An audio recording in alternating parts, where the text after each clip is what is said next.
When it comes to fighting cancer, the protein you eat plays a big role. Your body relies on protein to recover from treatment, rebuild muscle, and keep your immune system strong to help keep your cancer from coming back.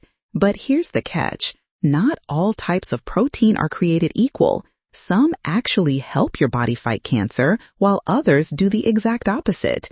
They trigger inflammation in your body, which is a big concern for cancer survivors because cancers love inflammation. Chronic inflammation can create a breeding ground for damaged cells to multiply, and that's the last thing a cancer survivor wants. So today, I'm going over 3 types of protein to avoid after cancer, and more importantly, 8 of the best types of protein to help lower inflammation and keep cancer away. Now, you may not be surprised by this, but nearly 80% of all cancer survivors lose muscle mass during cancer treatment. I mean, it's easy to lose muscle if you're unable to exercise or eat enough protein, but honestly, that's not good. You need muscles to support your bones, especially as you age. But muscles also give you energy. The more muscle you have, the less hard your heart has to work, even to do simple things. If you have weak muscles, it forces your body to work harder, leaving you drained just from carrying groceries or doing laundry. And it's not only cancer treatment that makes you lose muscle mass. As we age, we naturally lose muscles too, especially us women. After menopause, the decrease in estrogen can make it even harder for us to keep our muscle mass. So eating enough protein becomes extra important. It's not just about eating calories. It's about eating the right kind of calories, and protein is at the top of that list. Protein is involved in almost every cellular function, from the enzymes that digest our food to the antibodies that fight off infections. Protein is at work behind the scenes, making sure everything runs smoothly. Despite all of this, over 60% of cancer survivors don't eat enough protein. That's a shocking number when you consider how essential protein is in the healing process. Many survivors don't realize that their nutritional needs after cancer treatment are higher than ever. Your body is trying to repair itself, fight off any lingering abnormal cells, and rebuild everything from your skin to your organs. Protein is the building block that makes all of that possible. So let's make sure that you're not one of them, okay? Starting with the 3 types of protein to avoid as a cancer survivor. Number 1, soy protein isolates. These hang out in a lot of different processed foods, but especially in protein powder, protein bars, and even in some of the drinks that your doctor may have recommended to you. Whole soy foods like tofu, chickpeas, edamame, miso, fantastic. But soy protein isolates are a hard pass. They're genetically modified and ultra-processed. The protein is extracted from the soybean using hexane, which is a chemical that really belongs in a science lab, not in your morning smoothie.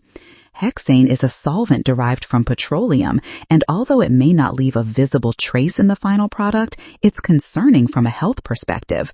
So, if you see soy protein isolate on an ingredient label, stay away. Protein number 2 to steer clear of is processed meat. Deli meats, bacon, sausages, or any meat that contains preservatives like nitrates or nitrites, for example. These meats are at the very top of the do not eat list for cancer survivors. Somehow, manufacturers are still allowed to use these chemicals to make their meat last longer and not expire as fast, but it makes them very carcinogenic. Just like cigarettes and alcohol, they're class 1 carcinogens, meaning they're directly linked to cancer. That's not just a theory, it's a classification from the World Health Organization, so it's worth paying attention. These meats can also cause inflammation in the lining of the stomach and intestines, leading to long-term health consequences. Okay, protein number 3 to not necessarily avoid completely, but the current recommendation is to only eat it in moderation, and that is non-processed red meat like steak or pork. The latest recommendation is to eat no more than 2 to 3 small servings of red meat a week. And by small servings, they're not talking about a 6-ounce steak. They mean only around 3 to 4 ounces at once. The American Cancer Society even says that if you eat any more red meat than what's recommended, it spikes inflammation and a growth factor called IGF-1 that is linked to cancer. IGF-1 stands for insulin-like growth factor 1. It's a hormone that promotes growth, and while that sounds like a good thing, too much of it can make cancer cells grow faster too. So, if you do eat red meat, try to keep your servings around the size of your palm and have it at most 2 to 3 times a week. Choose lean cuts, grass-fed if possible, and avoid charred or grilled to crisp meats that can form cancer-causing compounds. Okay, enough doom and gloom. Let's talk about the good stuff. Let's go over 8 types of protein that will help you stay strong, lower inflammation, and help you fight cancer. Number 1, lentils. These little legumes are protein powerhouses with the extra benefit of fiber. Great for stabilizing your blood sugar and keeping your gut healthy. 2 very key factors in keeping your cancer in remission. A healthy gut is essential because it supports your immune system, reduces inflammation, and helps your body eliminate toxins. But lentils will also give you a hefty dose of folate, aka vitamin B9, which is known for helping with DNA repair, exactly what your cells need to fight off cancer. Just 1 cup of lentils has 18 grams of protein. They're affordable, versatile, and store well, making them an ideal food to incorporate into your diet regularly. To be honest, at first I thought lentils were bland until I found a really good recipe. Now I cook them with garlic, cumin, and a little turmeric, a spice known for its own anti-inflammatory properties. Lentils can be used in soups, stews, veggie burgers, and even in salads. And if you have any good lentil recipes, please feel free to share them in the comments below for the rest of us. Protein number 2 is the ultimate cancer-fighting snack with serious antioxidants and anti-inflammatory nutrients. Certain nuts and seeds. Not just any nuts and seeds. I'm going to go over a few that are at the top of the list. First and foremost, flax seeds. They contain lignans and omega-3s that are known to lower inflammation and keep cancer cells from growing, especially in breast and prostate cancers. In fact, if you are a breast or prostate cancer survivor, I have other videos on the top foods specifically to eat for those types of cancer. But the best thing about flax seeds is that you can put them on anything, really. I throw them into all of my salads or even in my sauces. Ground flaxseed is better absorbed than whole, so keep that in mind when you buy them. 2 more amazing seeds to prioritize as a cancer survivor are pumpkin and chia seeds. They both contain important cancer-fighting nutrients, but also protein. So if you've never tried chia seed pudding, you're missing out because it's actually really delicious. It's a great way to get your protein and fiber in for breakfast. Pumpkin seeds, also known as pepitas, are rich in magnesium, which helps reduce inflammation and supports muscle and nerve function. In terms of nuts, walnuts are another top cancer-fighting food. Again, known for lowering inflammation, but they also contain something called ellagic acid, which is one of the most important and powerful polyphenols for reducing your cancer risk. There's also another nut that doesn't get enough attention, and those are Brazil nuts. They're one of the best sources of selenium on the planet, which actually helps your cells repair themselves.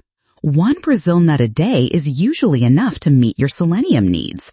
So I think if anything, I would highly recommend adding flax seeds, walnuts, and chia seeds to your grocery list, not only for protein, but for their cancer-fighting benefits. Cancer-fighting protein number 3 is Greek yogurt. 1 cup of Greek yogurt has 19 grams of protein and only 150 calories. And yes, Greek yogurt tends to have more protein than regular yogurt, but that's not even the best part. It's also loaded with probiotics, which will keep your gut healthy. And since around 70% of your immune system is located in your gut, this is a big deal. A strong gut lining helps filter out toxins, reduces inflammation, and supports immune responses. The only thing is, make sure that you buy plain Greek yogurt because flavored yogurts are basically sugar bombs disguised as health food. If you want to sweeten it, add berries or a drizzle of honey, both of which offer health benefits. Moving on, cancer-fighting protein number 4 is wild-caught salmon.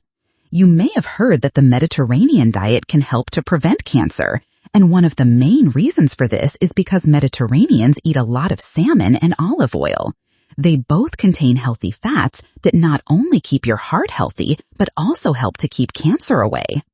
Salmon is one of the best foods for lowering inflammation, and in only a 4-ounce piece of salmon, there are 28 grams of high-quality protein. It's also rich in vitamin D and B12, both of which support immune health and brain function. The reason I say to buy wild-caught salmon is because it tends to have more omega-3 fatty acids and less toxins than farmed salmon. But the good news is you can even find wild-caught salmon in a can, super quick and easy. Just throw it onto some lettuce or mix it into some quinoa and you're good to go.